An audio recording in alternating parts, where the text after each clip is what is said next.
If like me you own a GH5 and you're looking for that one lens to cover off the majority of your work, then the Lumix 12-35 Mark II is a great option with a few tricks up its sleeve, because when you pair it with the GH5 you can transform that lens into a 12-200, or in full frame terms a 24-400. Wow! Now how does it do that? Well, under the hood of the GH5 you've got the X teleconversion and digital zoom features.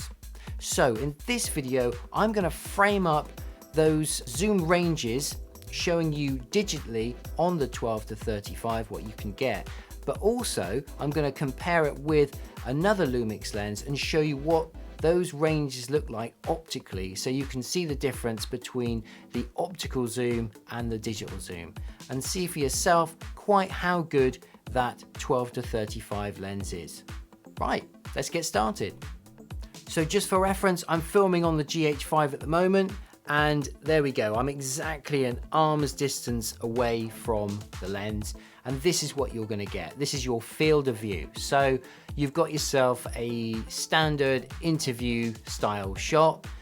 Now let's zoom in to 35, and here we are at the end of the optical zoom range on the Lumix 12-35. So we're at 35, which is the full frame equivalent of 70mm. As you can see, it's going from my chin to just the top of my head, just below where my hairline would be. Right, let's have a look at X teleconversion.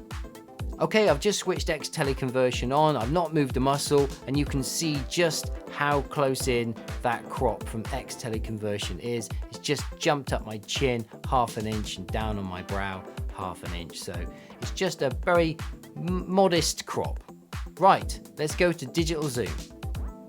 Okay, here we are on digital zoom. This is the 2x crop with X teleconversion switched on, and as you can see, it's taking up just half of my face. You can just see from the bottom of my nose to the top of my eyebrows. So it is cutting up, it's about 2 inches. So from an arm's distance away, you can crop into a sort of 2-inch by 3-inch space. That's it. That's what you're going to get.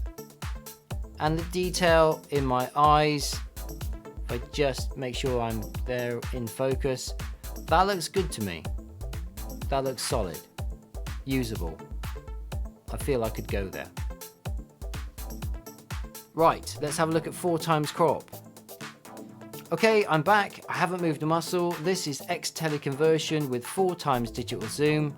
And as you can see, my eye is in the center of the frame, filling up exactly 1/9 of it. I'm watching on a 5-inch HD monitor, and the quality looks completely passable. Wouldn't have a problem myself with putting this into one of my videos. I think if I was going to shoot all macro, then yes, get a macro lens. But if this was just an odd shot here and there in a video, I would totally run with it. Cut! Well, that was a bit of a fail. It turns out that the optical range of my 45-150 has been reached, and the 100-300 lens that I've got simply will not focus on my face at a distance of an arm's length. So the 12-35 Mark II with X teleconversion and 4x digital zoom is the best, brightest, most usable lens at that distance if you want to get that kind of extreme close-ups of your subject. Right, that's it. Let's get on to the conclusions. I'm really impressed with that X teleconversion and digital zoom features, and I could see myself using them in the future, certainly in scenarios where it's either impractical, unsafe or dangerous to be taking the lens off your camera and potentially contaminating the sensor with salty sea air or humidity inside a busy gym, that kind of thing. That's exactly when just turning those switches and turning those features on could make all the difference. I think it's going to be a real winner for me in those environments, and I hope they are for you too. Anyway, that's it for this video. I hope you've enjoyed it. Please like it if you've enjoyed it. Put a thumbs down if you don't. Subscribe if you've enjoyed this content and want to see more, and comment down below if you'd like to say something about this or make any suggestions for future videos. Until next time, I'm Adam Loretz saying bye for now.